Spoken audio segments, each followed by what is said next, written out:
yeah. MD, JPB. It's only right, baby. Yeah, why you mad? I got a bag, bro. Name hot in these streets, no Tabasco. But I'm so stuck, that's a fact, yo. And if you think I'm frontin', you can run it back, yo. Or run it back. You know that I run it. Everything you wanna do, I already done it. And I got your little boo telling me she love me. I got this one, that one. Damn, it's gonna be a long night. Hello guys, what is up? It is me, Prince of This, and I am back here with a new what if for y'all, a 20k special, a movie based on the JJK series made by the awesome Gege Akutami. I hope you will enjoy it. It will be, of course, more than an hour long, hopefully. I think it should be, and I'll try to make this as fun as possible, but keep in mind, this is an experiment. This is the first time I've ever done this, so feel free to tell me down in the comments what you think I should do better next time when I actually create an actual series, like doing a whole thing and actually connecting things. This is me just having fun, honestly. That doesn't mean I'm going to be lax about the writing, though. Obviously, that would be a disrespect to you guys, but it will be fun to listen to regardless. So I hope you'll enjoy it, and let's just get right into it. Thank y'all so much for 20k. I will keep trying so we can go to even higher heights, and let's go to 30k by the end of the year, or in 1 year. Yeah. Alright, let's go. Yuji is born to a dormant Uchiha bloodline which died out a long time ago. His mother, who had the gene, unfortunately died along with Jin, Yuji's father, so he lived with his grandpa. He earned the first Tomoe due to his trauma and the weight of his traumatic situation, and doctors classified these eyes as a mutation, but it worked in Yuji's favor because it gave him enhanced perception and a tough body, even tougher than the one he would have had in the original. And because he has a Sharingan, which in this world has adapted to cursed energy, he can see spirits, but he cannot exude any cursed energy himself. He can't kill them because only a curse can kill another, so he usually just walks past them and just lets them do their thing. But if they mess with him, he drives them away. Even though he still can't kill them, he can still hurt them. And due to his Uchiha bloodline, he is smarter, but he's a loner because he feels like an outsider, and aside from his grandpa, he finds no purpose in life. And because he's not an idiot, he also knew that there must have been people like him out there, you know? But he was afraid of meeting them because even then he felt like he wouldn't feel welcome in their community. Once Yuji goes to school, he focuses on academics while hiding his presence, not trying to stand out. Of course, school isn't perfect though, there are bullies and stuff, but Yuji beats them all up, and he makes them stay silent, and he was feared by every kid who thought they were a gangster until they met him. And he lived out his uninteresting life. At 6 p.m, we find Yuji at home calling a hospital, and he would say, "So he doesn't want me to come over, huh?" A nurse over the phone then tells him that his grandpa is writing about him living his life and not worrying about him. Yuji, however, says he will come over anyway, and he hangs up his phone, and with a sigh, he leaves to a flower shop.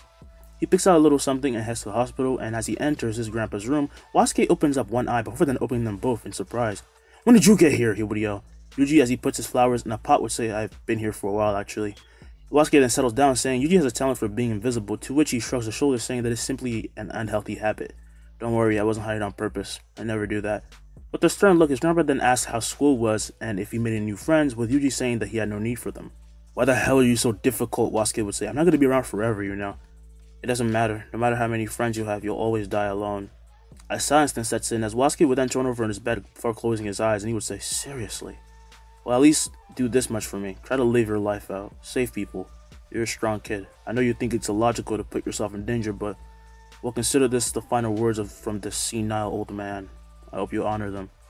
Yuji doesn't respond to this, however, only staring outside the window, and he would clench his fists in dread as he hears the sound of his grandpa's heart come to a stop, and a tear drops out of his eye as his Sharingan swirls, gaining a second Tomoe.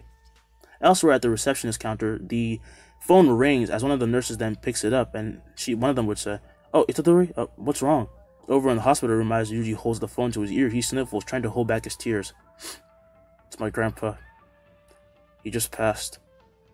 Soon, Wasuke Itadori is taken to the morgue, and Yuji files in some paperwork at the desk, and he leaves in silence. And as he heads home, on his way, night falls, and he passes by his school. And a chill runs up his spine as he stops and stares to see it oozing with the stench of death. But then he turns, heading home, saying it is none of his business.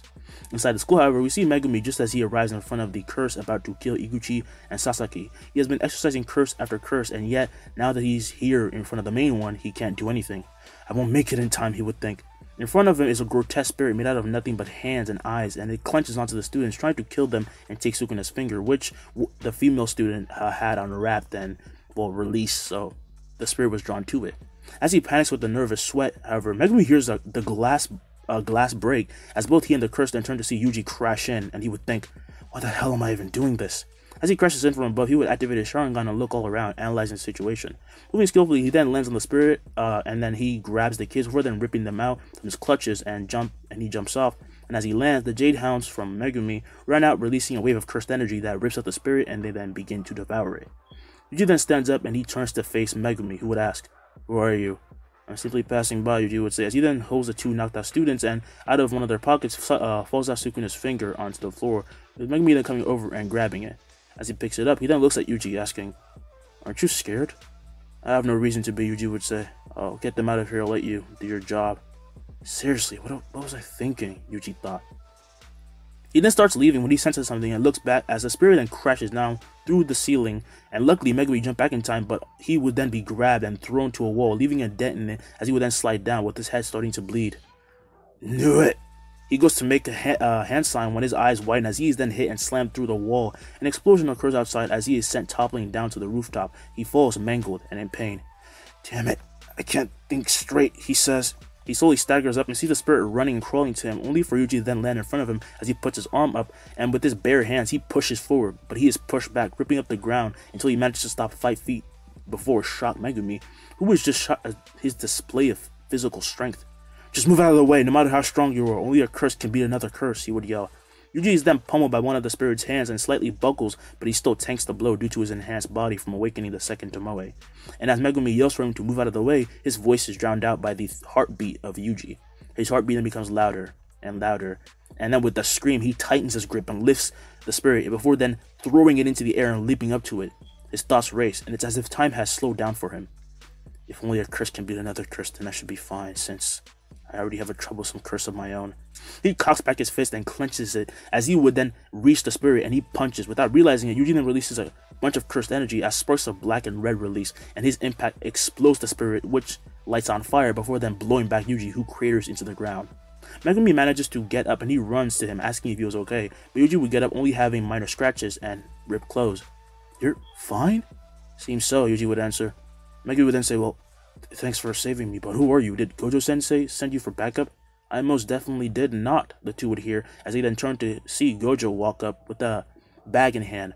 And where the hell were you? Megumi would yell in anger, and Gojo would say, I was in Kifukuya until I got a call from you. Figured I'd jump in and save you, but something much more bizarre happened. He then looks to get a closer look at Yuji, only for him to realize that he is gone. Megumi turns around, asking what, and then he turns around and notices that Yuji is gone, and he would then say, when did he... He starts looking around frantically, and Gojo smiles, thinking, I didn't even notice him leaving. The next day, Yuji goes to the morgue, and as he's taking his grandpa's ashes, he notices Gojo arriving, and he asks what he's doing here without even looking back. How did you notice? I was completely trying to surprise you. That's a lie, Yuji says. You want to test me. I don't know why, but it's my best guess. Gojo smiles, saying that he would like to recruit Yuji if possible. Just as Yuji then closes the pot holding Yasuke's ashes, he turns around, saying no, and he walks past Gojo, heading out. Gojo walks out following him though, asking why, to which he responds he's just trying to live his life, and what he did yesterday was a fluke. I acted on emotions. It was very stupid. It won't ever happen again. You're pretty stuck up, huh? Gojo would say. I've been told that, yes, Yuji would say. But it doesn't matter in the end anyway. Gojo asks why, and Yuji, as he heads off, says it's because in the end they will all die alone, and then he disappears again, with Gojo not being able to see him leave. He sighs in annoyance as he thinks that this kid is very much like Megumi, but he is less willing to fight, unlike Megumi, who is always down to fight and throw his body into the line of fire. After this, he finds Yuji again and again and again, but he fails to get him to join Jujutsu Tech. But Yuji was now getting more intrigued as he decided to go out and try out this energy that had been flowing out of him lately, and he barely controlled it, but he was starting to. He goes out to a forest and releases this energy as it would then turn reddish and erupt out of him. Amazing, Yuji would think. He tries moving around and feels like he's being covered by a coat that's protecting him, and he wonders if he can apply this in other ways, and he does something weird. He stomps his foot on a tree and he sinks this energy into it, and he sticks to it, and tries to anyway, and then he tries the other foot and he actually is perfectly sticking onto it as he then walks up, and then he reaches a branch and ends up sticking upside down. He then lands down as he would stand up, and he senses Gojo again, but this time he doesn't try to run away. Now will you reconsider? Yuji turns around asking why he was so fixated on him, to which Gojo said he wanted strong allies, and Yuji thought, there's something weird about this man, but I don't feel like playing by the rules today. This day is when Yuji decides to finally attend the Tokyo Jujutsu Tech school, and as they find it and arrive at it, Yuji is surprised there's such a secluded place here, and he has all his stuff with him, his grandfather's ashes and his suitcase, and he follows Gojo inside to Yaga's office, where he sees him making dolls. "You're right on time for once," Yaga would say. "What's the occasion?" "Figured I'd freak you out a little," Gojo would respond. Yaga then looks up to see Yuji, and he stands as he introduces himself, and Yuji does the same while bowing. And then Yaga asks Yuji why he decided to come. "Because he wouldn't stop stalking me," Yuji would say. "Recruiting," Gojo yells. Yaga, hearing this, however, says Yuji needs to be more honest and holds his hand out as one of his dolls he had just finished making would stand and blitz Yuji with a punch, but he dodges it with ease, having activated his Sharingan, and he jumps back, putting down his stuff. The doll then charges at him again, but he disappears, appearing right in front of it with an uppercut that he slams into its face, blowing it back before he then barely stops before hitting Yaga. He has the strength, that's for sure, but he won't last long, Yaga thought. Yaga then releases more puppets, including the same one at Yuji, who gets on guard as he has to fight 4 of these things. Soon he is a bit overwhelmed as he then thought, "Why am I here?" He then caught a punch and returned it with a kick, and he thought about what he truly wanted and what his goal was. Soon he finds the right words to say and expresses them as he would then simultaneously kick all the puppets away, sending them flying to a wall behind. "I'm a huge loner, alright? I have no friends, I'm a bit of a nihilist, that's what I usually hear. I also find it really useless to care about people. Death is inevitable, but if possible, I want to find a reason to live, so I can die satisfied." Gojo and Yaga then smile, and Yuji would then see the puppets become inanimate and stay where they were. "Welcome to Jujutsu Tech." "Gojo, take him to his room." "You're a shrewd old man, sir," Yuji would say, and Yaga would say the best way to get the truth out of people is to pressure him. "Sorry about that, but I'm happy to have you, Itadori." Yuji then bows and thanks him before then following Gojo out, and they leave, and Yuji's then taking up some floors, finding himself in his new home. As he enters the room, he drops his suitcase when the two would then hear yelling as down the hallway comes Kugisaki. "Sensei, who will join the group? Please let it be someone good." She then runs in, entering the room, and she is disappointed as in her eyes, she only sees Yuji as another Megumi. "He looks like an emo guy who's into rock bands and stuff," she would think. She then sighs and introduces herself and says, "I'm Kugisaki Nobara. I'm the little flower of our group." "She's lying," Megumi would say, as he would then walk in saying hi to Yuji, and Kugisaki asks him to repeat that as she was angry, and Megumi just says that he's happy Yuji's okay and ignores her. "Aren't they a lovely bunch?" Gojo would ask, and Yuji says, "Well, anything's better than nothing, right? I'm Itadori Yuji, please take care of me." He then bows, and Gojo says that now that the group is together, they have to go somewhere. He then says they're going to Roppongi, which excited Kugisaki, but Kugisaki only, as Yuji and Megumi are uninterested. "Once I make it there, I can finally dish these two and have some fun," she would think. However, cut to a few minutes later, and they are standing in front of a building containing curses. "You freaking liar!" Kugisaki would yell, and Gojo would say, "Calm down, we'll actually go after, but I need to test you. Megumi, you can join." He then tells him to go inside with Kugisaki scoffing, and she would then put on her utility belt, and Yuji would say, "So this is how you organize exorcisms?" "No, this is a random building Sensei found," Megumi would answer, and Yuji says, "That sounds incredibly irresponsible." "Well, he's the strongest, we'll be fine," Megumi would say, and Kugisaki looks back asking what he meant by that just as they enter the building, and a curtain falls behind them, and Yuji slams the door shut. As the group enters and they're walking up some stairs, Megumi explains what he meant, shocking Kugisaki, who said, "I thought he was just a cocky guy. He's special grade?" This then actually brings up a thought as Kugisaki asks Yuji what grade he was. "He doesn't have a grade," Megumi would say. "He literally just became a sorcerer." Kugisaki is shocked Gojo would send out such an unexperienced guy even if they were here with him, and she says he needs to prove himself right now, as she does not want to look after him. After some stairs, they end up in a hallway, and Kugisaki sees a cursed spirit, and she points to it. "At least kill that." Megumi then chuckles, saying that she is underestimating Yuji a bit much since he is actually stronger than she is probably, and as she hears this, she gets annoyed, turning around to say something when she sees Yuji is gone. Is this good enough? The two would then be startled as they look to the end of the hall and see him walking past the curse, which lights on fire, having already been killed by him. "How did he do that?" Kugisaki would ask. "I didn't even hear his steps, not even a struggle." Yuji then walks over, asking if that was good enough, to which Kugisaki takes a breath, apologizing for doubting his strength. "Still, stay on your toes, alright," she would say. Yuji then tilts his head, saying, "You're very nice despite your demeanor." Kugisaki says of course, as she is a proper lady, and she starts walking off, and as she does, Yuji walks up to a surprised Megumi, who said he never expected that out of her, and they follow her and move on. Soon they enter a room to find a kid in an empty little room, and it only has mannequins in it, and it looked really creepy. It has some boxes, but that's about it, and the kid was in a corner. Trying to comfort him, they try to walk over to him, but then the mannequins on the ground would twitch, causing them to freeze as they would then stand up and attack them. Before Kugisaki or Megumi can even use their techniques, however, Yuji appears behind the dolls in an instant, having their heads in his hands, and their heads were blown off before they then light on fire. How does he keep doing that, Kugisaki would think. She then puts her hammer back in her belt and walks over to the kid, asking him to come out in a calm manner, but he shakes his head in fear, which makes her a bit annoyed and shocked, as Megumi then says it must be something else. Silence then sets in, and they carefully look around when Yuji's Sharingan sees the silhouette of a cursed spirit through a wall, and it has a purple flame at the center of its body. Quickly, Yuji then yells for Kugisaki to get ready as he grabs the kid and runs back to where he was, and the cursed spirit's hand sticks through the wall, only to realize that there was nothing there. Megumi then summons a hound, which runs and bites the hand off of the spirit, and it runs away as Kugisaki then asks Megumi to give her the arm. As the Jade Hound throws the arm over, she takes out a straw doll and uses her resonance technique as she hammers the arm after placing out a straw doll with a nail. Yuji's eyes then see the spirit's flame engulf it as it crumbles to nothing, and he would say, "You got it." He then looks down at the frightened child and says everything will be fine, and he nods, feeling a bit more safe now. Kugisaki then stands up saying, "Hey, how'd you know that?" Yuji then says he will explain later, and they would leave to meet Gojo, who calls Ichichi, and Gojo says Ichichi should be here soon. He knocks at the kid as Kugisaki then asks about Yuji's eyes, and Yuji activates the Sharingan, saying that he named it that, representing its pinwheel shape. Is this considered a technique? I'm actually starting to see through walls now. And I saw a flame? Gojo strokes his chin, saying the flame must have been the core. That's actually really rare to be able to see things like that, but did they always look that way? Yuji, however, responds saying no, that his eyes only became this way after his grandfather's passing, and instantly Gojo understands how Yuji's eyes can evolve, but he wants him to figure that out himself. He then tells them to come, and they head out, and when Ichichi eventually comes, they leave him with the kid, and the group actually goes to Roppongi, where Yuji is forced to come out of his little shell by Kugisaki and Gojo for once, and have fun with people. 2 weeks later, the three are then called to a new site, and they stand in the pouring rain, and in front of them will be a detention center, which had been taped up as a cover by Ichichi's team so the three sorcerers can work without suspicion. Ichichi then starts to explain the situation. As far as we know, about 3 people were in there with a cursed womb. I suggest you stay on your toes. It might have actually become special grade already.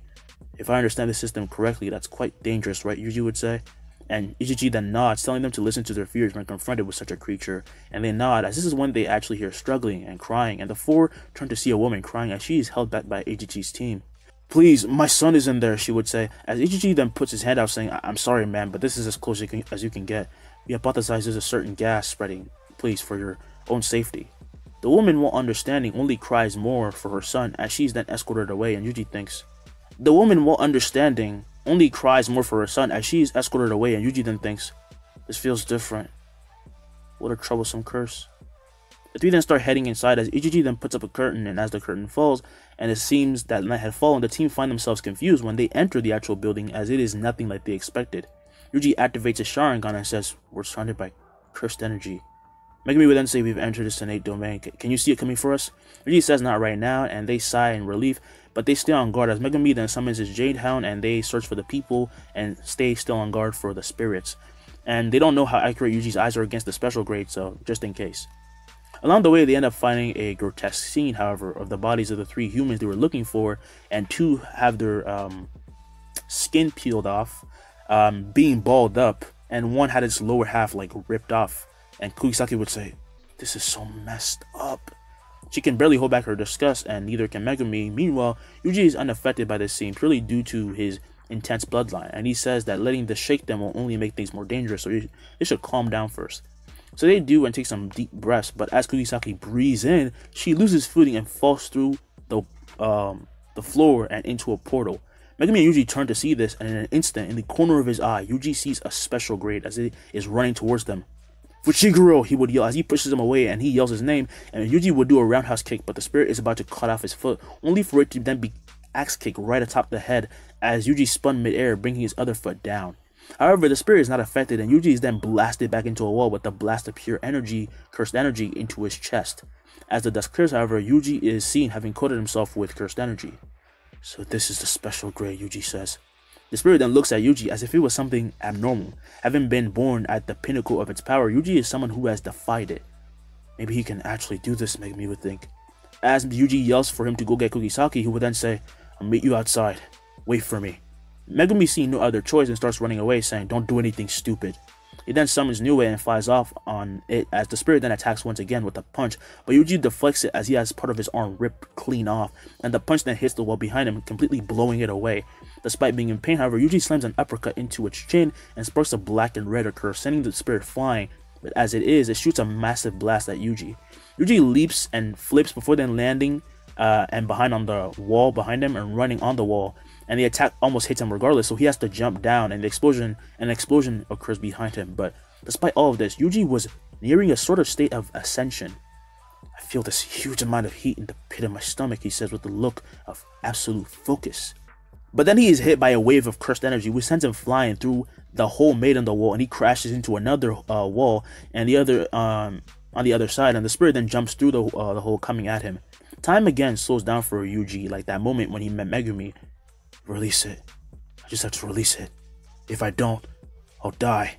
As the spirit approaches, Yuji would scream, and to his own and the spirit's surprise, he releases a massive fireball, and the quickly worried spirit creates a ball of cursed energy and flings it forward to counterattack, but as it hits the flame, it does nothing, just as the flame would hit the spirit, who bursts into flames, causing a massive explosions that make Yuji cover his eyes. Soon, however, the explosion calms, and out of the smoke rolls out a finger of Sukuna, and the innate domain slowly fades and is getting back to normal. But Yuji wasn't even focused on that. "I feel on top of the world right now."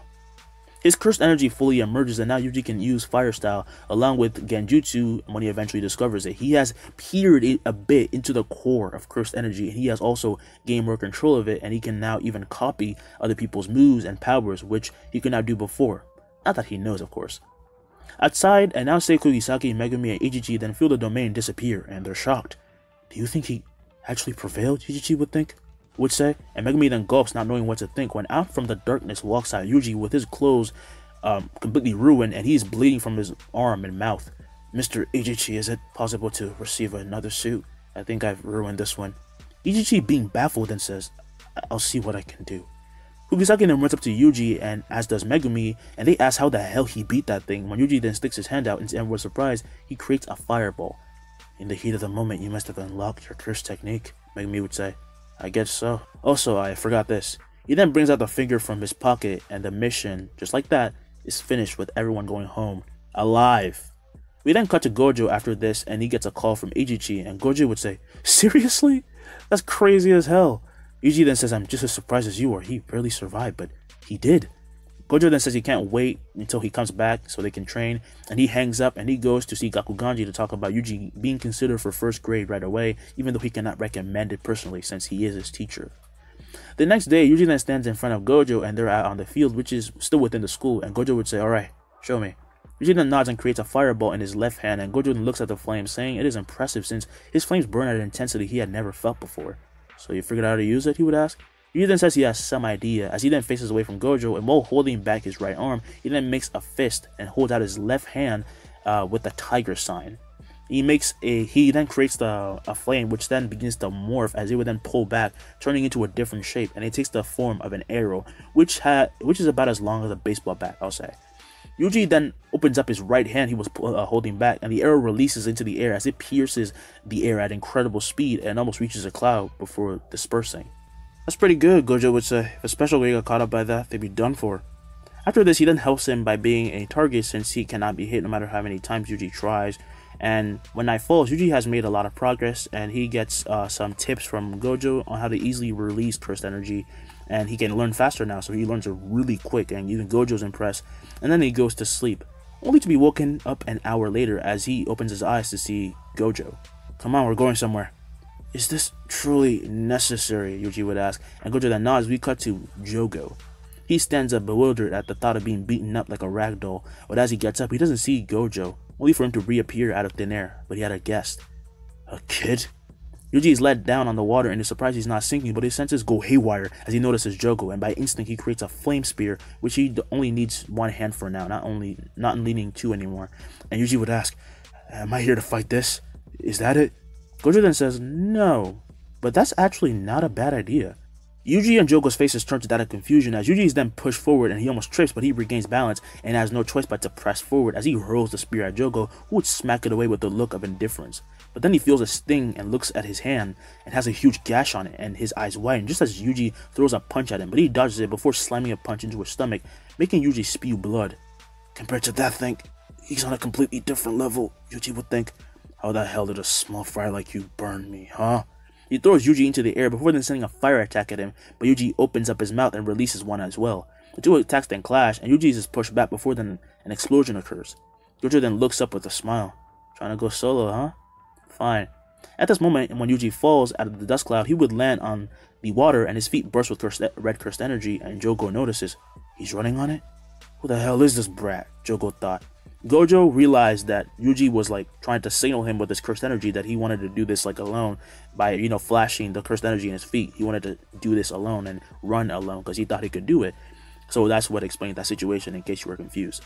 Yuji's gaze then rises as he stares at Jogo after he lands, and his eyes instantly just peer into Jogo, who has a bit of fear, and then he disappears and appears behind a shocked Gojo with a kick. But Jogo still turns to attack in time, only for Yuji to be gone when he does. And this is when from behind, a fire spear stabs his shoulder, causing him to scream in pain as he explodes with a raw cursed energy which pushes back Yuji. Yuji then soon stops with a heavy breath as he says, I'm starting to get it. The floor of your cursed energy. What the hell's with him, Jogo would think. One moment he's here and then the next he's gone. Out of nowhere, another spear then pierces his shoulder, stunting him just as Yuji appears with a fire fist, which he slams into Jogo's stomach, causing him to hurl blood. And while he is stunted, Yuji slams another punch into his stomach again, and a light flash occurs, sending him flying as he skips off the water and crashes into a forest. Are you kidding me? How is this possible? Jogo thought. He then lands and will make a tiger sign as his ember insects would form, and as Yuji waits for another attack, his ears pick up a high frequency, and the insects then move in at high speed, stabbing him all over, and as his eyes widen, a giant explosion occurs, blowing back a bunch of water. Jogo then thinks he finally got him, when the smoke clears, however, he sees a log floating on the water, and he tilts his head confused, only for Yuji to appear behind him and land on a branch with a puff of smoke. Both Jogo and Gojo are caught off guard by this, as when he turns, Jogo is pierced by multiple fire arrows. How the hell did I just do that? Yuji thought. Gojo then yells, what that lightning was black flash. Using it can increase your understanding of, you know what I mean, just go along with it. He then thinks, I can't believe he actually got him. This kid's insane. Yuji then looks down at his hand saying, black flash, huh? He then hears Jogo get up, and he no longer is underestimating Yuji as he then claps his hands together and smiles. In this very instant, a curtain then covers the area as it erupts with fire and magma, and the branch Yuji stood on is burnt off, making him jump down, and he now stands in Jogo's domain. You're really putting me to the ringer today, huh? Yuji asks, and Gojo would say, pretty cool, right? As he then walks up from behind him, and Jogo instantly sends a meteorite at them, only for Gojo to hold it off with his infinity, as he tells Yuji about how domain expansions work. And as he's telling him simply for teaching purposes, he doesn't realize that Yuji is actually absorbing all this info and about to put it into practice. Domain, only made of cursed energy and imagination. Then, something like this? You would copy the hand sign which Gojo usually uses and says, Yoiki Tenkai. Both Gojo and Jogo's eyes widen as he bursts with cursed energy, and a ripple of red overtakes the domain before everyone is blinded by a red light. And as they realize what just happened, a new domain has taken over, and the three now stand in Yuji's domain. They stand in a red sea which reflects the blood-red moon and skies, and Jogo would say, what the hell is that, brat? How can you just pull off a domain? What the hell are you playing at, Satoru? Gojo then looks to Yuji, seeing he is totally in the zone, and he lifts his blindfold to look at him more closely, and he sees his control of cursed energy is completely impeccable. Gojo is actually shocked. With an excited voice, he then asks, can you finish him off? You're a terrible teacher, Yuji would say, but he nods, and Jogo gets ready to defend himself when in an instant he is stabbed from behind by a giant fire spear. Impossible. As Jogo explodes with fire, he then loses consciousness from all the pain, and before he can actually lose consciousness and pass out, he sees the red moon eclipsing all over him before the domain then ends, and Yuji falls to his back, completely battered and tired. Good job, you just took down a special grade. Never expected that from you. How the hell are you a teacher? Yuji yells. Influence, Gojo would say, and Yuji with an annoyed groan says he's gonna need a moment, and Gojo says that's fine. He tells Yuji to take a rest, and he starts walking over to Jogo, but then something stabs into the ground in front of him, and flowers bloom all around, surprising and stunting him. Yuji realizes what's going on and reactivates his Sharingan as he sits up to see what's going on. when through the earth he sees something coming for him, and he quickly jumps away just as a tree branch goes out of the ground to stab him. Oh, come on. He then waves and creates a fire slash which cuts through it, and by this point Hanami has already grabbed Jogo and left. Special grades working together. Interesting, Gojo would think, and this is when Yuji crashes back into the ground and he starts to lose consciousness, but then something comes to his mind. He sensed another presence, but it just happened to disappear. "You owe me for this," Yuji would yell before blacking out. The next day then comes with Kugisaki and Megumi meeting up outside. "Hey, where's Itadori?" Kugisaki would ask, as Megumi would say he actually didn't see him this morning, just as they hear the voices Maki. "Oi, Megumi." Panda, Unimaki, and Maki walk over, as Maki would then say, "I heard your team took down a special grade." Yuji did all the work, senpai. "Stop calling me by that name," she would say, as Kugisaki then asks who these people are, and Megumi introduces them. He says Maki is an expert on cursed weapons, and he specifies how Unimaki cannot speak normally since he's a cursed speech user, and then he talked about Panda, and he would say, "That's Panda, senpai." "Sup?" Panda would say, as Kugisaki would say, "Wait, you're just gonna ignore the fact that you called the Panda, and that's it?" Megumi says it's not a big of a deal, just as they all feel something bizarre, and they would all freeze and hear footsteps approaching. "It's creepy," Panda would say, as he and everyone then turned to see Yuji walking up with sweat dripping down his face and heavy bags under his eyes. "Good morning," he would say. With the look of surprise and fear, the group would then say hi back, as Yuji would ask if something was wrong. "It's bizarre for you to be quiet, Kugisaki." "Shut up! How the hell did you do that?" Kugisaki would yell, and Yuji would shrug his shoulders in legitimate confusion, and Kugisaki would just give up. Maki would then push up her glasses and say, "For a second I thought I was gonna meet Rika again." Who is that?" Yuji would ask. Maki would then say that doesn't matter, and she says, "We came here with a proposal for you guys.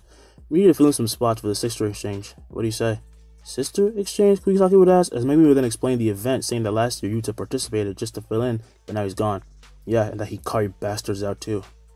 "So what do you say?" Maki would ask, and Yuji would say, "So this means fighting other sorcerers?"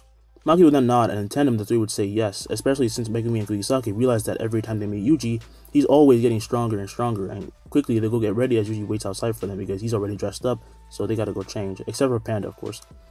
Now when everyone comes back outside, soon they start to train, and while Kugisaki starts training with Panda, Megumi and Maki walking up on Yuji, and Inumaki's just sitting around, and as the two rush Yuji, Maki would spin her spear around with killing intent while Megumi strikes down with a sword. However, as they slash and thrust, Yuji would catch both their weapons barehanded and doesn't even bleed. "What the hell? What is your skin made of?" Maki would ask. "The same material as yours," he would say, as he would then raise his leg, and then kick both of them while releasing the weapon, and they're both sent cratering to the ground. Quickly they get up, however, as Yuji would then ask, "Should I up the ante?" "Might as well, right?" Maki would say. "Megumi, what's his technique?" "His main technique is a fire one, but he's got tricks up his sleeve." Yuji would then make a tiger sound before then swiping forward, and at the speed of sound, two fire spears are near the two, and they cannot follow as the attacks then stop right in front of the two, startling them. "Good thing this isn't a serious fight," Megumi thought, and Maki says, "I couldn't even see it." After regaining composure, they would then back away before then instantly rushing him, but the spears blitz and appear right back in front of them again, and they dodge out of the way. "Kun!"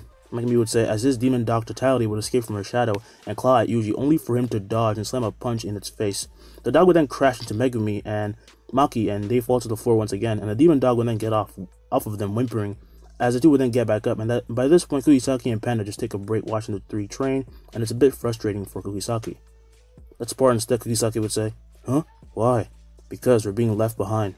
"I think you mean you're getting left behind," Panda would say, and she would say, "Shut up and fight me," and she attacks him as they begin their spar. And training just goes like that for days. During this, Yuji gets a sword from Gojo, which he learns to coat with flames, and using his ability to copy movements to its fullest, Yuji learns swordsmanship and spearsmanship by watching Maki and how she fights. So he's really good, and he's become really good at it with ease. And the sword he has is much similar to Yuta's, allowing him to channel his energy through it much easier, which is what allows him to light it up on fire so much. Although he can do it without that, he'd probably mess with the sword. Anyway, after a week, he is promoted to first grade and is already being considered for special grade 1 because of his curse technique, which Yuji has named Sharingan as well. Gojo with his 6 eyes tells Yuji that he thinks that he will develop more abilities as time passes, because he cannot have one technique. He cannot only substitute himself, but he can also stick to walls, run on water, copy techniques in Gojo's theory, and so on, because Yuji has shown that he can learn fast, and he learns for swordsmanship in literally a week. That's insane. So yeah, but there's not really a certain term for his technique though. It's just that he manipulates certain phenomena. It's not a really concise explanation, but it fits because he will probably have more techniques, and he will, but Gojo is just thinking that because his 6 eyes are telling him something. Now, on the first day into the second week of training, Yuji, Kugisaki, and Megumi go up to the vending machines to get sodas for the second years. As they notice 2 people walking up to them with menacing auras. "What are you doing here, Zenny-senpai?" Megumi would ask, and Mai says, "Please, call me Mai. I don't want to be confused for her, you know." "So you guys are Okotsu's replacement, huh?" Todo would say, and Kugisaki would say, "So she's Maki-senpai's twin?" Mai then looks to the dark-haired Yuji having a katana at his side, saying, "You must be the new kid. I heard you beat a special grade all by yourself." Yuji would then nod, saying it was quite the experience. "Forget this," Todo would say, as he then walks up saying, "Let's see if we can fill Okotsu's shoes." "What's your type of woman?" As he yells and asks this, Todo would then rip off his shirt, bewildering Kugisaki and Megumi and Yuji, and he would say, "By the way, my type is a tall woman with huge boobs." Yuji, hearing this, then points to Mai, saying, "That's my type. Not that I understand why you're asking such a thing." All of them are surprised by his boldness, and this makes Mai blush, as then Todo starts to sniffle, and they all notice. "What the? Are you crying?" Kugisaki would ask, as Todo would then be shedding tears of joy, and he says, "Not bad, Itadori. Not bad at all. I thought your intention was to cause ruckus. I guess I must be losing my head," Yuji would say. Todo, however, would then smile, saying, "I did." In an instant, he appears right in front of Yuji with a punch. He's fast, Yuji thought, as he would then slap away his hand before the two then throw punches back at each other, and as their fists clash, they both get pushed back before then rushing back at each other again. But Todo ducks and tackles Yuji out of the little tunnel and throws him towards a building. Yuji, however, gracefully lands before then leaping back at Todo in a split of 3 seconds without breaking anything. He has very good control, Todo would think, as Yuji then appears in front of him with a kick, which is caught as Todo then goes to slam him down, only for Yuji to poof, and Todo finds himself holding a stick, and he is then punched from behind as he crashes headfirst into the ground. As he crashes, Yuji would then land down thinking, he's very strong, but compared to him this isn't much. And I'm starting to feel relief I fought that monster. Todo would then get up, throwing away the stick as blood leaks down his face and nose. "Did you really just become a sorcerer?" he would ask. "Is something wrong?" Yuji would ask, and Todo would say, "No, it's perfect. I'm gonna have to unleash my technique already." Yuji would then say, "I will decide after seeing your technique if you're worth going all out against." As he says this, that bone-chilling pressure hits Todo and everyone as he reflexively jumps back, and Yuji then walks forward with a menacing gaze, activating his Sharingan. His eyes. A dojutsu, Todo thought. "Stop! Stop!" The two would then look back to see Panda running up saying, "Don't attack Yuji." Yuji's menacing aura then fades as his eyes return to normal when he says, "Oh, sure. Man, I'm glad I got here in time." "Did he ask the question?" Panda would ask, and Yuji would then nod, and Panda is surprised to see that Todo is not fighting out of anger, but more so genuine fun. Back to Megumi and Kugisaki, as Mai starts to do her usual bullshit, Maki arrives on the scene, and Mai is already trying to undermine her presence. "Oh my, I barely even noticed you." The two then start to argue about their powers as sorcerers while throwing a bit of shade, more so Mai than, Maki, and Kugisaki then asks why they're like that, and she finds Mai annoying as hell already. Megumi, however, then says, "It's not my place to say anything." As they're arguing, Todo, Panda, and Yuji then walk back over as Todo then tells Mai that they have to leave because he has to go to an idol meeting. "Where's my jacket?" Yuji then goes over and picks up the jacket, throwing it to him as Todo would then catch it, saying, "I'll see you at the exchange, my friendo."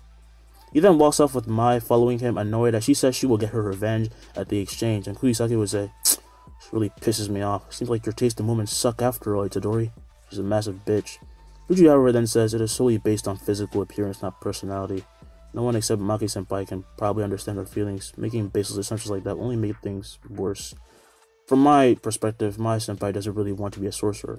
Again, from my perspective. Maki is stunned by him being able to assess such a thing to this degree, but she just puts it away, saying, "Let's just go get ready. I'm getting past those spirits today." They all then start leaving back to the training ground, and Kugisaki would ask, "Is it true that you really don't have any cursed energy?"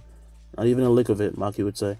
Megumi would then say it's because she's heavily restricted and it happens to some kids, and Maki would take off her glasses, saying without them she can't even see any curses, but she doesn't care because, I got strength. And then she puts them back on when Kugisaki starts to look at Maki, and she's absolutely left impressed, and Maki notices her stare, asking what's wrong, and with a smile, Kugisaki then leans on Maki, saying, "You're awesome, Maki-senpai." The team then goes back to training, and a week passes as eventually Yuji is called over by Gojo to meet Nanami. "Excuse me," Yuji would say as he enters a room, and then he sees Gojo and Nanami, as Gojo would then put his arm over Nanami's shoulder, saying, "Say hello to Nanami Kento. He's a first-grade sorcerer, but he used to be a salaryman. He's way more rational than the other sorcerers. He kind of looks stuck up, so I thought you two would complement each other well." "You're being too loud," Nanami would say, as Yuji then bows, introducing himself, and Nanami does the same. "Nice to meet you, Itadori." "Ditto," Yuji would say, as he then asks if the two are like friends, and Nanami says it's not the best term. He's simply my superior. "Like I said, super rational," Gojo would say. Then how do you do it? Yuji would ask. Do what? Nanami would ask. And Yuji then says, how can you keep your companions around you without fear of losing them? Well, aside from Gojo Sensei. The room then gets quiet as Nanami would then take a breath. You can't, it comes with the job, but from what I've heard, you're strong, so when it comes down to it, protect them. Yuji then smiles, saying, I can at least do that, and he says, sorry for the question. We can go now if that's fine. Nanami agrees, and they start to leave, with Gojo saying, have fun out there, you two. I'll try to stay alive, Yuji would say. The two then go and leave to a theater, and it starts to rain, but luckily Nanami gotcha, and he brought an umbrella for both of them. Along the way, they spot what looks like a cursed spirit in an alleyway, and they walk past, and Yuji is confused, as this thing didn't have the energy stream of a cursed spirit. But he brushes it off for now, and inside they check for the residuals for whoever did this, and Yuji can already see it naturally. He has a dojutsu, how could he not? And it leads them to the rooftop where they eventually find what they think is two cursed spirits. Yuji then takes out his sword and swings it to the left, releasing a quick flash of fire which cuts the spirit's head off, and its body hits the floor, splattering blood all around. I haven't heard of your technique yet, Nanami would say. Can you please tell me? Yuji would then say it's called Sharingan. It's an ocular-based power. These eyes are what give me my abilities, but I have about 3 techniques in total, and it would take too long to explain all of that. Nanami says that's fine, however, as he proceeds to show his 7x3 technique, chopping off the legs of a cursed spirit that was coming at him. And as he does this, he goes to land the finishing blow when Yuji then finally realizes something and says, these are humans, Nanami-sensei. Nanami then freezes, turning back to see the spirit that Yuji killed had not disappeared. Are you sure? He would ask. My eyes don't see a spirit core. I see a human heart. Nanami's face would then stiffen as he then looks back at the twitching human, and because he has to, he puts it out of his misery. Then they call Ieri and send the bodies over to Jujutsu Tech, and when they are called back, it turns out that these things are transfigured humans. Itadori, you didn't kill them, alright? Ieri would say. They were already dead. They were just being puppeteered. Yuji with a cold, calculated look says that this is just a job and they can't afford to be emotional. I'm well aware this isn't on me. If anything, killing them was all the mercy we could show. I simply want to find who did this. Sometimes I wonder if you're really a child, Ichichi would say. Yuji then abruptly stands up, but he says he's gonna be heading out to search up on a suspect. In the files, he was the one present at the scene. I'm closest to his age, so he won't be as suspicious. I'll go check him out. He then leaves as Ichichi says he's gonna try to follow him, and he leaves, and Nanami thinks on that look in Yuji's eyes. Those were not the eyes of a child. Meanwhile, we cut to Yuji tracking down Junpei while hiding his presence, and Ichichi is waiting somewhere far away in a car, and Yuji watches Junpei talk to his sensei until he almost activates his technique out of anger, and Yuji realizes he was already a sorcerer. Hey Junpei! Both Junpei and his sensei turn to see Yuji arriving as he comes over and he puts his arm around Junpei saying, sorry sensei, Junpei's going through a lot right now, he has no time to be dealing with you. His personality has done a complete 180 as he has changed, now sounding more like a carefree, delinquent kid who's trying to put up a front, acting nice. And the sensei would say, don't just butter in our conversation, we're talking about the death of his friend, this is serious stuff, you know. Yuji's fake smile becomes one of feigned ignorance and anger in this moment, scaring the teacher as Junpei would think, what the hell is going on?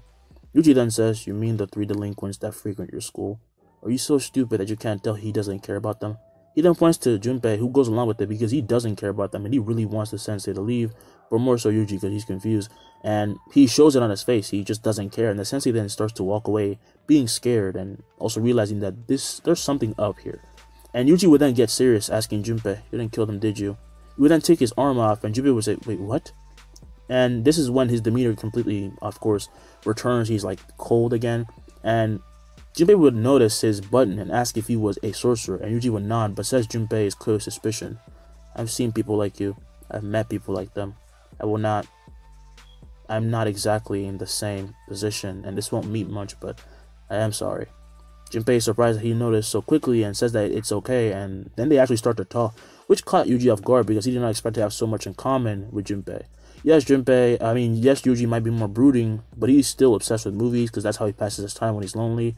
And his funny moments are accidental when he's talking to Junpei in this timeline, but they're funny nonetheless because he has friends now, but he doesn't always like act that social, you know. So he gets invited to Junpei's home and by Junpei's mom, and then he hangs out. He just talks to them. He has fun, and then he's called back by Nanami to their base. And as Yuji arrives, he's told about Mahito and sees Nanami bleeding. He can touch the soul, Yuji would ask. His touches are quite literally the touch of death, Nanami would respond. And Yuji would say, maybe we should call for backup. Aren't we kind of short on staff at the moment, though? Yuji would say. And Yuji says that is true, but Yuji says that everything will be fine, and they simply have to stay on their toes. And he promises to exercise Mahito, as he would then leave, going outside to take a breath of fresh air. And his eyes slightly changed in shape before then going back to normal. The next day, Yuji, as he scouts the area, then actually sees a curtain, and he would jump from building to building, as he would then take out his phone and he calls Nanami. Something's happening. Come over to the school nearby. I'll meet you there. Yuji then hangs up and speeds up as he runs to the curtain and finds that he's actually allowed in, no problem. And he thinks this must have been some sort of bait. He's been allowed to get in here. This is a trap of sorts. But he's ready. He then heads somewhere where he can sense the most cursed energy, as when he comes to the gym, he slides the door open to see Junpei having summoned his moondregs, and he's injecting poison into someone as everyone else is out cold on the ground. This doesn't concern you, sorcerer. Leave. Junpei was completely different, as Yuji's face then turns to that of seriousness and anger, and he unlocks his 3 Tomoe. His eyes would brim with cursed energy, and by instinct he activates his Genjutsu, and it looks like the bully Yuta is about to kill, and he loses consciousness. Junpei notices and drops him, and he would say, "Stop getting in my way." The tendrils of Moondregs then elongate strike Yuji, but he pulls out a sword and blitzes Junpei while shredding up the Moondregs with no issue, as he appears in front of Junpei, stabbing and cutting off the Junpei's entire head horizontally, causing it to dissipate before he then sheathes the sword and kicks Junpei so hard that he slams through the gym walls and crashes into the hallway, all in the span of 4 seconds. As Junpei staggers up, he realizes that Yuji is on a completely different plane of power, and as he walks out, he seems more like a cursed spirit now than a human.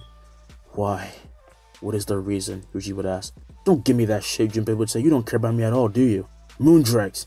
The jellyfish, however, cannot be summoned, and Junpei is then punched, getting sent flying all the way to the end of the hall, and Yuji then walks over as Junpei struggles to even stand. And as he comes closer, Junpei would notice that Yuji is crying tears of blood. How could you let yourself be fooled so easily? You're bleeding. Yuji, however, says nothing as he kneels down to Junpei and grabs his hand, startling him, and he would ask, "Do you have a patch face?" "You mean Mahito?" Junpei would say, and this is when they hear, "Hello, Yuji Tadori." The two would then look up to see that from the stairs is walking down Mahito, and instantly Yuji blitzes him as he appears, stabbing Mahito right in the stomach, and his Sharingan forms. That won't. However, Mahito's words are interrupted by him spewing blood as he is shocked, and Yuji pulls out his blade before then headbutting him, causing him to bleed even more as he stumbles back. During this, however, Mahito tries to reach and touch for Yuji, only for him to disappear and then appear right behind him as he kicked Mahito, sending him flying through a window, crashing through it, and while midair, he then looks to see Yuji already after him like a rabid beast, and he can't help but laugh, even though he probably thinks that this might not go well for him. "I'll fucking kill you," Yuji would say. "Don't you mean exercise? Jujutsu." Mahito would then land and jump away just as Yuji lands, cratering into where Mahito stood, causing a shockwave to blow him back. He's stronger than the other guy. This is gonna be fun too, Mahito would think, as Mahito, however, is then blitzed and grabbed by the head, and in an instant he's lit on fire, and he feels the pain hit so fast that he quickly shifts, transforming into a giant spiky ball, but as it reaches him, Yuji poofs to a log, and the log gets skewered while he appears many feet far away, and he lands, making three hand signs, one-handed, and forms 10 birds that made of fire that surround him, and he would say fire style. Phoenix Parade. Piercing through the air, the birds would hit Mahito, burning and melting through his very flesh, before then dissipating, and a badly hurt Mahito falls to the ground as he slowly reforms and he can barely even breathe. As he crawls on the ground trying to quickly regenerate, he is then grabbed by the head as Yuji would then slam Mahito's head right into the ground, causing a huge crater. But as Yuji does this, he feels Mahito touching his stomach, and then Mahito starts to laugh. Gotcha. However, nothing happens. What a surprise. Why aren't you? Mahito's head is then slammed back into the ground again, and then again, and again, making the very earth below them quake and tremble. For me to die peacefully, this cannot happen ever again. I'll exercise you completely, Yuji would say, as he then just keeps hitting him to the ground like he doesn't give a fuck anymore. At this point, Junpei can see from outside how mad Yuji is on his behalf, and it's hard to believe that he's really the same person. Sad, isn't it? He then looks back to see Nanami, who said this, and he says, "I'm sorry about your mother, Junpei, but this part is on you." He could have killed me, Junpei thought, and Yuji saved me. Stay here, Nanami would say, as he would then jump down, just as Yuji at this point not only has gained the Mangekyou due to his immense rage, but he has gained the eternal Mangekyou Sharingan, as he would then explode with flames, but this time they would change, darkening and becoming fully black, and he gathers it all to his right hand as he is then about to grab Mahito. When he senses something, he would jump away, dodging a cursed spirit named the Rainbow Dragon, snarling at him while protecting Mahito. Die, Yuji would say, and using his other hand, he would then make a hand sign, and a puff of smoke appears before him, and as it clears, there is another him. The clone rushes the spirit while Yuji runs to Mahito for the final blow, but Geto intercepts him with a kick. Yuji, however, catches his kick, and his flames completely explode his leg off in an instant. How is this possible? Kenjaku thought, as Yuji would then slam a punch in his face, sending him flying and skipping across the area before he slams into a wall. And by this point, the clone stabs the spirit with a sword, killing it, and then it poofs as the spirit then, turns to flames and disappears like usual. Is this what the core of cursed energy is? Yuji thought. It disgusts me. By this point, Nanami comes down and tells Yuji that Kenjaku is getting back up. I'm going to call him Geto or Kenjaku. Or the brain, whatever. Like, I'm going to call him Kenjaku most of the time, but I'm just letting you know. But yeah, he tells Yuji that Kenjaku is getting back up, and Yuji would say, it doesn't matter. He then touches Mahito, spreading his flame on his body as he begins to twitch in pain, and he's about to scream when Yuji grabs his head and slams it down again. Shh. I don't want another word. The sound of Kenjaku dragging his body and foot along the way to meet Yuji then gets Yuji's attention as he then stands and he turns to look at him. He's battered, bruised, and he slowly heals as his leg is starting to just come back, and he starts to gather cursed energy as well. Slowly, Yuji then starts walking to him, saying, screw it, I just don't care anymore. Why does it even matter? Yuji's face then shows that of a maniacal smile and a look of indifference, making the brain inside Kenjaku feel fear to his core. It's just like them, he thought. He then thinks of when Yuta went crazy and had his power up, and how much Gojo changed after meeting Toji, and Geto would say, he's stepping into their realm. And then Yuji thinks Mahito will probably reform. Slowly, probably, though. I haven't learned to destroy his soul, but this is enough for now. Kenjaku would then raise his hand as he releases a new cursed spirit, Uzumaki.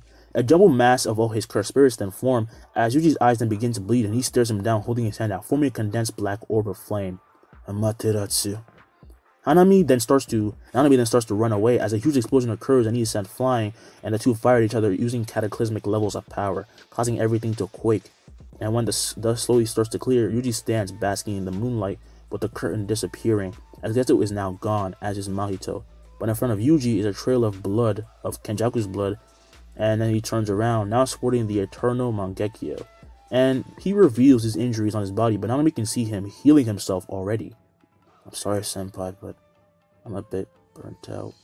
He then starts to fall when Nanami catches him just as Junpei starts coming down, and he runs to them asking if Yuji was fine, and Nanami says he's gonna be okay. He then pulls out his phone and Ichichi answers, are you guys okay? What happened?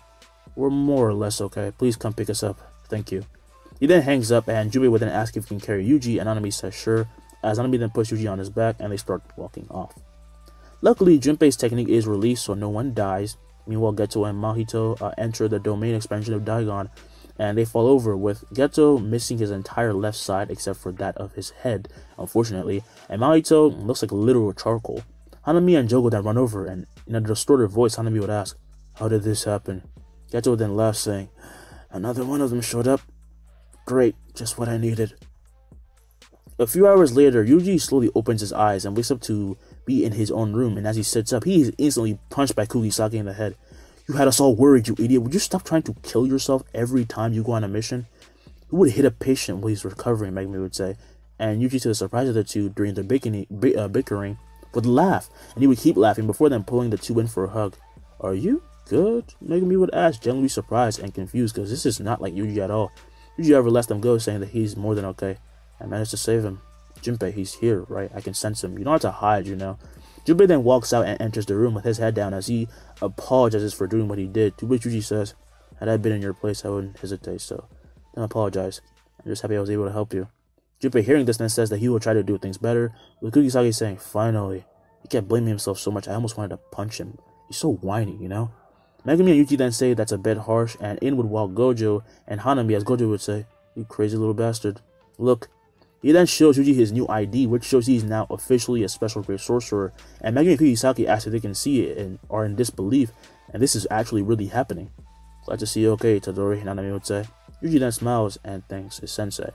About 2 more weeks pass, and the appearance of a new, young, special grade is now spread, and now, being as strong as he is, even though Yuji can go on solo missions, which he has, he wants to stay with his friends until they become first grade, and Megumi realizes his true worth, because even he can notice that Megumi has talent. When the day of the exam comes, the Tokyo team waits for Kugisaki, and to their surprise, she actually arrives dragging along a suitcase. Wait, why are you guys empty-handed? She would ask. Why do you have a suitcase? Panda would ask. And Kugisaki says, I thought we were going to Kyoto. Yuki then says, oh, yeah, the sister exchange is at Tokyo with Kyoto. Kugisaki at this point loses her shit, and she gets mad as Yuji tries to calm her down. And as he does is when the Kyoto school students roll up. Nishimiya, Mekamaru, Kamo, or Toshi Kamo, just to say the full name. Miwa is there, Mai is there, and Todo arrives. And as Todo sees Yuji, he would then run up and hug him. Broza! I love doing that, by the way. I don't care what anybody says. That can be cringe. I'll still say it. He then hugs him to everyone's surprise, and to everyone's more surprised looks. Yuji laughs, asking, "So, we're brothers now, huh?" And Maki would then ask, "What the hell happened to Itadori?" I guess he must have broke out of his shell, Megumi would say. Todo would then put him down, saying, "I heard you became a special grade." "So that's him," Nishimiya would say. "He kind of looks like Yuta. Jeez, why do we have to deal with this all again?" Everyone's eyes are on Yuji by this point, with Todo feeling a sense of pride, as this is when Iori, Gojo, and Kakuganji walk up. And Gojo gives some souvenirs to the kids from Kyoto, and then kind of embarrasses Kakuganji like usual. Yaga comes in and scolds him while explaining the games, and everyone starts to strategize, go their own way. And as they leave, and the game starts, Yuji actually goes on ahead because everyone is aware he doesn't need a strategy since he's too strong. And this game is actually a little different because now the teachers just think, let Yuji just destroy the cursed spirit, and then the other participants can just fight fight. But because if Yuji gets the spirit first, unless Todo gets it, then his team will have more points. But it's just giving the other team a chance to make up for it. You get what I'm trying to say, right? If you don't, I'm sorry. I will explain later if you want me to. So as Yuji heads out, he actually comes across Todo, and he would say, "I guess you can consider this round 2. Instantly, he attacks first, axe kicking down at Todo, who after blocking his kick is forced to the ground as his knees crater into it. And Todo would say, "Damn, even without cursed energy." Todo then claps in this moment as Yuji and him then switch places, and he comes down with a punch imbued with a lot of cursed energy. But Yuji grabs his hand and twists it, turning in turn, Todo spins off the ground and into the air as Yuji then pump strikes him in the stomach, sending him flying through tree after tree. But then Todo claps amidst this, and Yuji takes his place, but he changes balance mid-air and he lands on a tree without breaking it. Then he hears another clap, and Yuji has a fist at his face from Todo, but he dodges it with a smile as Todo then punches the tree behind him, shattering it. Todo is then kicked away as he craters into the ground, and Yuji would then walk over, see him smiling. Shall we continue? Oh, he got knocked out while smiling. Bit anticlimactic.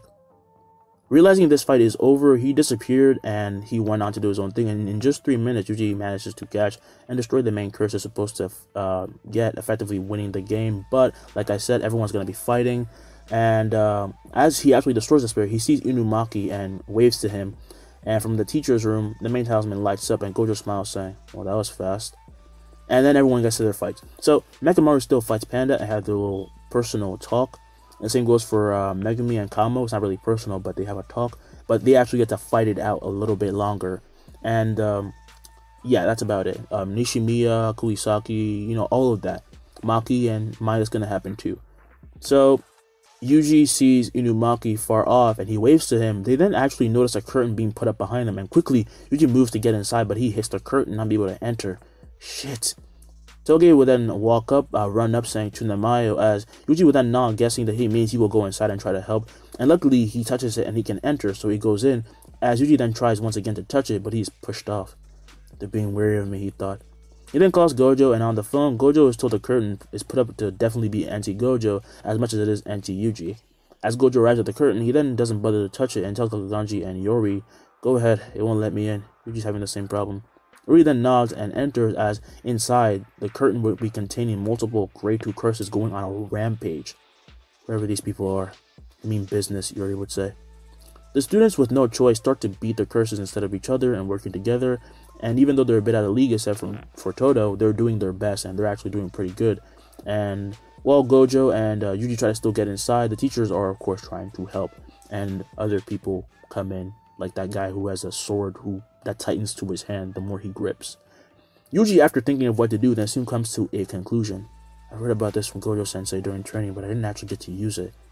Yuji's energy then skyrockets. With his eyes not being Mangekyou, he has the ability to gather cursed energy and control it to a way more sociopathic degree.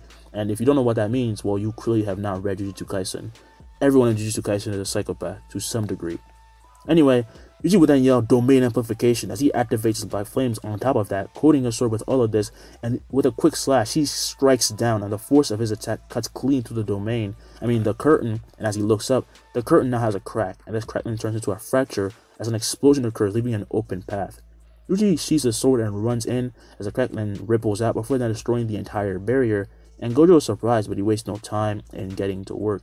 He would then leap into the sky and look down when he says, "Oh, looks like I'm not needed today." Down below, everyone somehow managed to beat the curses, exercising them completely, as Yuji then runs through the forest, and the first people he finds are Kugisaki and Nishimiya. "Are you guys okay?" Yuji would ask, and Kugisaki says, "We're fine, but what's going on here, huh?" Yuji would then say, "Special grades must be involved somehow. I had to break the curtain. I didn't think it would actually work, though." Nishimiya then floats down on her roof, saying, "You seriously broke that huge barrier? That's scary. Why do you always act so scared of everything? Weren't you just fighting me a few minutes ago?" Kugisaki would yell. Unfortunately, though, Kenjaku's team did already accomplish what they wanted to, which is to take Sukuna's fingers and the death paintings, and also trying to find a host because they need that shit. And yeah. Then everyone plays baseball with Tokyo winning again, and then life is back to usual, except for Yuji, who, since he is now a special grade, has to go on a lot of missions. Within a week, he already beats 4 special grades, but it's worrying that there are so many special grade cursed spirits popping up, and the teachers of Jujutsu actually gather to talk about it. This is going to be a short thing, but I just want to put it in. Ganji would then say, "We get another special grade," and then more special grade cursed spirits show themselves. It's almost as if the world is cursing us. Naga would then say, "I actually heard this from Master Tengen, something similar. The appearance of other special grades, like the newest Yuji, is changing the world." He said he could feel it. It hasn't even been a year yet, and his growth surpasses that of even Yuta. Gojo then laughs to this and annoys everyone, as he would then say, "I told you more people would be stepping into a different realm. Did you know how Yuji broke the curtain?" And Iori says, "I mean, the only way is through a domain expansion or through your limitless. I know he's strong, but any special grade could do that." Gojo then smiles, saying he used a domain amplification with this fire technique. They are all stunted by this, as he shouldn't be able to do that, as a domain amplification covers you in a coat of cursed energy that is a barrier type thing that cancels out all techniques, including your own. Now, I don't know if only cursed spirits can use this, because I've only seen it, the cursed spirits using it, or if humans can use it too, but I'm doing it for this part, just this once, until I get it confirmed. But yeah, this is actually shocking to them, and Ganji would say, "You better not be lying, Satoru." A few days pass, we find Junpei with Kugisaki and Megumi entering the domain of a cursed spirit. That's right, they're on a team now. Junpei will be thinking, "Holy crap, I can't believe this is actually happening. Hey, are you good?" He then turns to see Megumi, asking him about this, and he nods, saying he's just a bit nervous and not used to this, but the two say that they will be fine as they enter, and they see a cursed spirit popping out like a mole.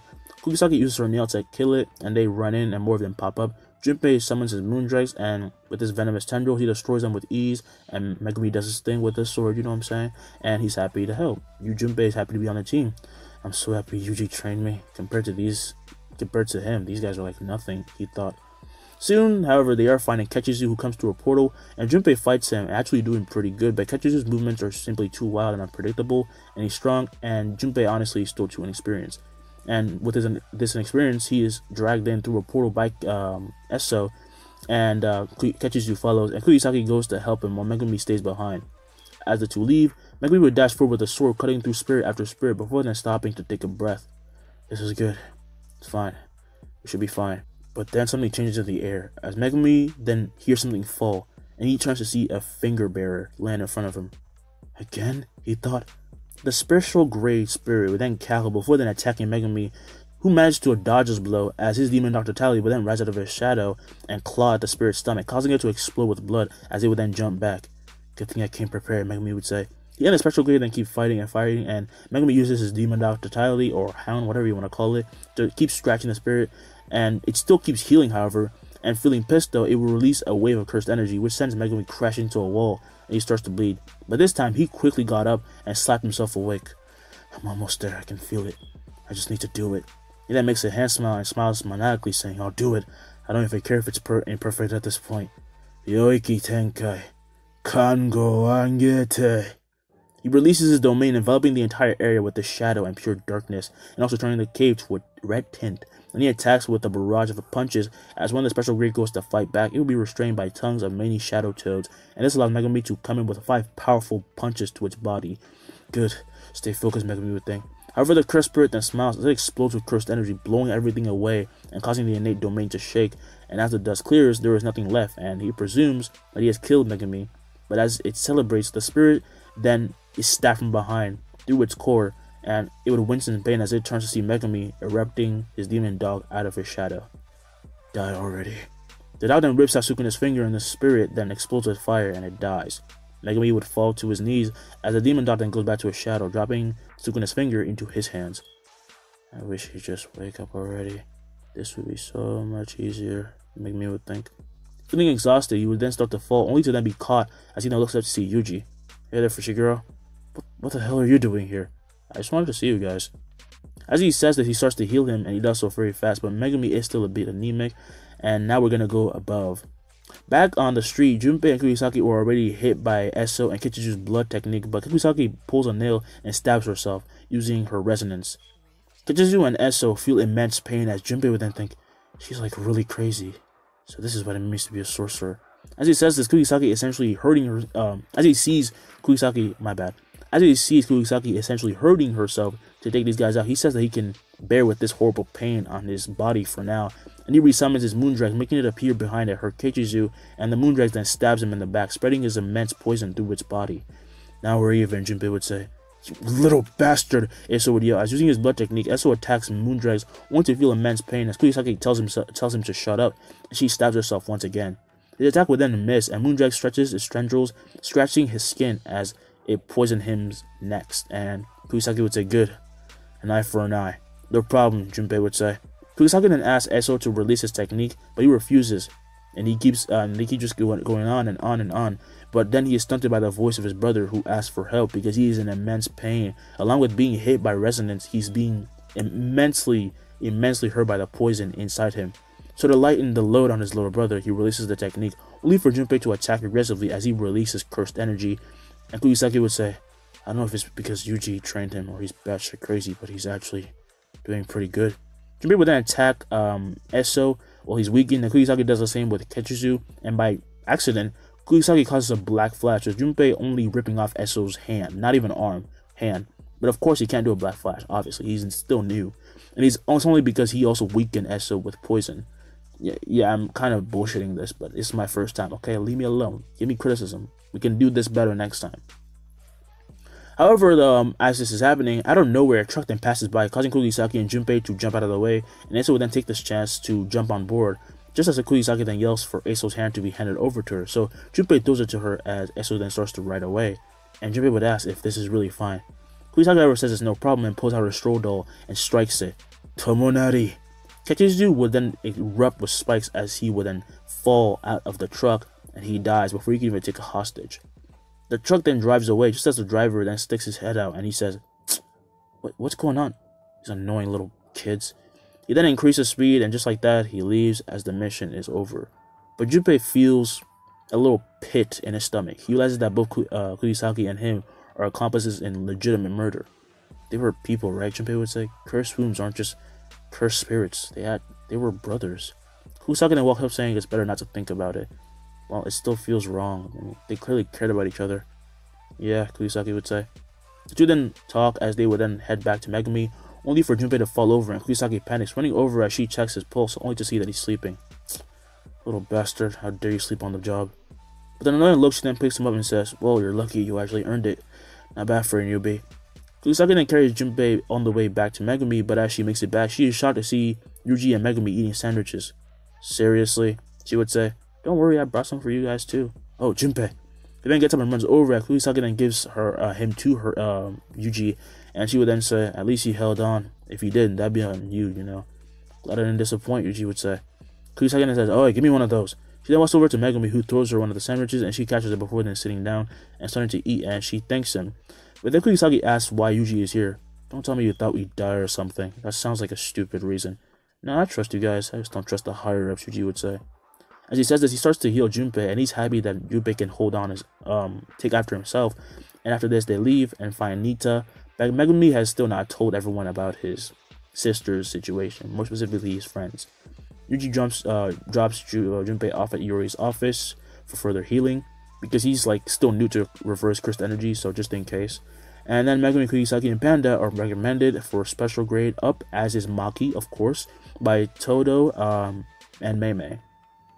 So, this is of course, like, the only reason why Todo mostly did that is because, well, Yuji told him to do it, and then Yuji also did it himself because they're his friends. So of course he's gonna help out the homies. Junpei though is still gonna stay at 4th grade level because he doesn't have enough experience. He's strong, but he's still like not that strong. Alright, now we're jumping into spoiler territory, so I'm warning you. I did that in the beginning of this video, but like, I think I did. If I didn't, well, I'm doing it now, but specifically in this part, we're jumping into spoiler territory. So come at your own risk and watch the rest. So weeks pass and news of a traitor spreads as Yuji is then sent to check this out at Kyoto, and as he arrives he finds a curtain put up and he senses three distinct people. As Mahito is striking at Kokichi inside of his giant Mechamaru, he's about to retaliate. Kokichi is about to retaliate, and this is when a bystanding Geto sees Yuji appear behind Mahito, stabbing him, and Mechamaru is shocked to see this. Miss me, Yuji would ask, as the shot Mahito is then thrown into the air by Yuji, and the sword is then ripped out of his body, as Yuji then turns looking at him before he explodes with dark flames, and then he blows up. Yuji then lands on the raging waves, not sinking, as he then gets a sword ready about to attack Geto, when flowers then start to sprout up all around him, distracting Yuji. But he manages to free himself as he appears about to swing at Geto, who is running away, but then he disappears as Yuji then lands, and he would then say, "Happened again. It was definitely a special grade." He then looks back to see that Mahito is gone once again, and he is royally pissed. Geto, or Kenjaku, meanwhile, appears somewhere else down below, underground, having Hanami bring him there, and he also has Mahito at his side, who this time is like literally like fucked up. He's already at death's door. He's lucky that he's a cursed spirit. If he was human, he'd be fucked. But he's like barely hanging on. But as they think they're safe, Geto's arm lights on fire. Seriously? Geto would say. Hanami then quickly cuts off his arm, and the flames then burn the entire arm in an instant and disappear, as Hanami then regenerates Geto's entire arm, saying, "I apologize, but you understand why I had to." "It's fine," Geto would say. "It seems like I really have to change my plans. Itadori, you become too dangerous." Back to Yuji. As Geto disappears, the mecha containing Mechamaru walks over to him, opens its mouth, revealing Mechamaru in the cockpit, or Kokichi Muta. That's why I said Kokichi, not Mechamaru. If you were confused, then you're probably not supposed to be watching this part. So Yuji would then ask, "What deal did Geto and Mahito give you?" Mechamaru, who for now will be referred to as Muta, says that I just gave them adjustments, nothing more, nothing less. Yuji doesn't know what he means by that and focuses on knocking him out as he turns on his eternal Mangekyou, and this makes Muta fall asleep as Yuji then catches him when he's about to fall into the water. This is coming in really handy. Maybe I should start learning about cursed seals next or something. Mechamaru is interrogated by Yaga and he tells them what he told to Geto, but unfortunately, even knowing what he told them, they can't really do anything about it. And for now, well, Muta, yeah, I'm sorry about the Mechamaru, but you get what I'm saying. Muta is allowed to talk to his friends because he will not be able to use cursed energy for long because they're being sealed. And his huge amount of cursed energy he used it against Mahito. So he's kind of weak right now. He has a bit of restriction. But yeah, he's kind of in trouble, by the way. But he can still see his friends. His friends are happy to see his true body and they feel happy for him. But they know what he did. And despite that, they still love him, of course, because it's Kokichi Muta is Mechamaru. But they're happy that he doesn't have to keep up being a robot, that facade of being a robot, and they're happy with it. But of course, life isn't fair. He's still in trouble. He and Miwa also hang out a lot, and I just wanted to point that out because Miwa and Kokichi Muta would be an awesome couple. I'm not usually on shipping that much, but just saying. Now we will have a 3-month time skip. During this time skip, unknown to everyone, Yuji develops his special Eternal Mangekyou ability only unique to him. I don't have a name for it, but I will show it and have you guys figure out what it is. And by the end of this video, I will actually tell you what the actual power is. So just watch and try to figure out what the power is, and I'll reveal the real power at the end. So, one day it happens. A curtain popped up covering the entirety of Shibuya. And the curtain was only holding in normal people, and while they couldn't leave, Jujutsu sorcerers can leave and come in as they please. And people like Ichichi are of course included.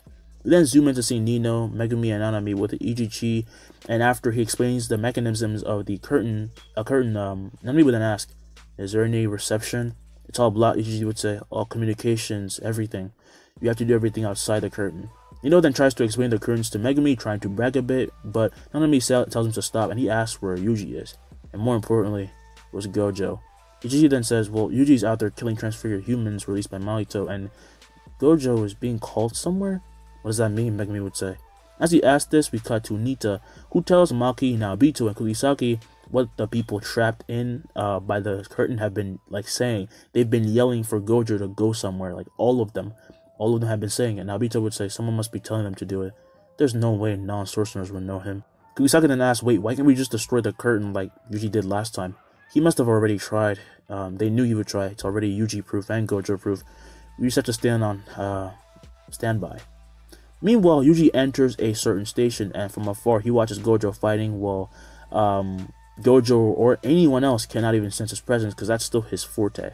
Gojo Sensei is as monstrous as ever, he would say, as he sees Gojo proceed to obliterate Hanami and keep fighting until he is forced to use his domain and destroy a bunch of transfigured humans that Mahito sent at him by using the echoing train.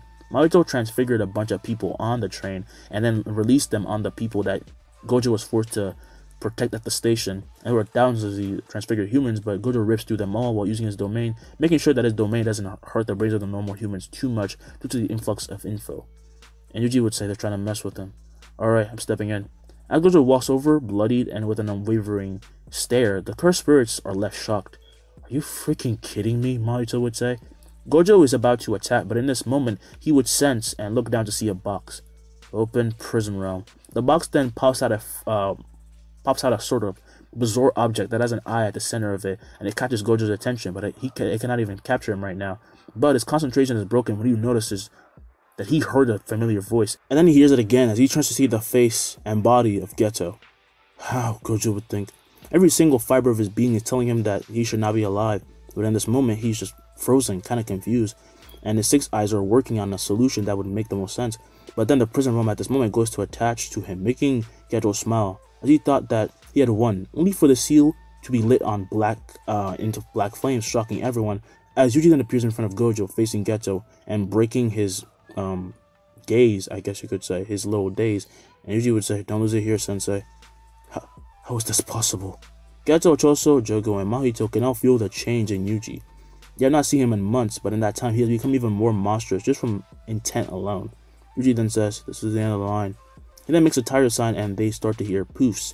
And although they cannot keep their eyes off these two powerful powerhouses, they would ask what this is, and they just keep hearing the strange sound, and they're just kind of curious. It's my substitution technique. Go ahead.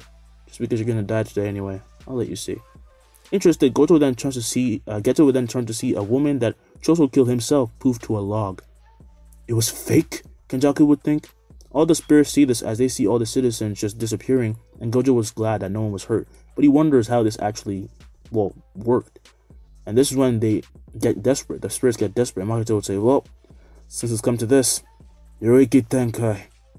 He opens his mouth, showing hands, making signs as Gojo would then get on guard, but he looks to see that Yuji is unmoving, and he realizes that he's doing something, so he trusts him. While hands start to approach them and cover the two with the curtain, and the spirits prepare to attack, is when out of nowhere it is all blown away, as Mahito then turns to pieces as he explodes, and Jogo's head lights on fire, but the flames resemble his own, being purple, and Choso's head explodes with a sharp blood explosion. We're done here, Yuji would say. He then snaps, and from all sides, Mahito, Choso, and Jogo will be lit on fire, and they will start to turn to nothing. And Mahito is finally dead. When did you learn that? Gojo would ask. About a month ago, Yuji would say. Yuji then holds his hand out towards Kenjaku, who backs away, and for the first time in years, the brain in this body is shaking. Yuji, even with his flames, should not be able to burn the prison realm. At least that's what the brain thought. Alright then, let's. He is then cut off by Yuji saying Amaterasu, as he would just be burnt into flames with a stare. And the brain dies along with Kenjaku or Geto's body. And in this instant, Gojo's heart is broken, but it had to be done. Come on, let's get them all out of here, Gojo would say. He then walks forward as Yuji would then ask if he's okay, and he says he'll be fine. And outside, this giant curtain is soon broken, because also Geto is dead, so. And Gojo's here along with Yuji, so of course. Now, after this incident, of course things are crazy with some crazy things having happened, but with the power of cursed energy and plot convenience that I have made, people have their minds wiped and everything is fine. Jujutsu world begins to change, of course, though, because the existence of Yuji having grown this much is just insane, and he's actually eventually recognized as the strongest man, as Gojo realizes that even with his infinity, he will no longer be able to keep up with Yuji's flames. Well, he can't keep up with that, and his inordinate amount of cursed energy actually surpasses Gojo's as well as Yuta's. And Gojo most specifically is scared of the inverse ability, which is what I will call it for now because it kind of makes sense. And Yuji is now the strongest, and that's spelled bad news for the higher-ups, but I'll let your imagination take care of that. Time skip 10 years later, as Yuji then exits a store and he heads out onto a street filled with a bunch of people. He has a smile on his face, but then he senses something and he disappears from the crowd that doesn't even notice his presence leaving the area. Yuji then appears in a parking lot to find the kids just standing in the guts of a second grade curse. No, 4th grade. Yeah. 2nd grade is way too strong. Fuck, what the fuck was I thinking? The kid then turns to Yuji and he gets on guard immediately, but with a smile, Yuji then says, "Oh no need to worry. Let me help you there." He then lifts his hand up and with a tiger sign, he causes the child to be covered by flames that not only burn away pieces of the spirit, but also burn off the blood that was splattered on him. And the kid would ask, "How are you doing this?" He doesn't know how to react. He doesn't even feel any pain. If anything, he feels super comfortable. Yuji then walks up to the kid and asks how this happened, and he said that he was just walking around when this thing attacked. Obviously, it was kill or be killed. I will not be bested in combat. Yuji finds this kid funny and asks for his name when he backs away, a bit suspicious because Yuji by now is a grown man, and he says that if he doesn't want to, he doesn't have to, he's just asking. My name's Rock Lee. Yuji sighs in relief and then says, "Alright then, Rock Lee. What's your type of girl?"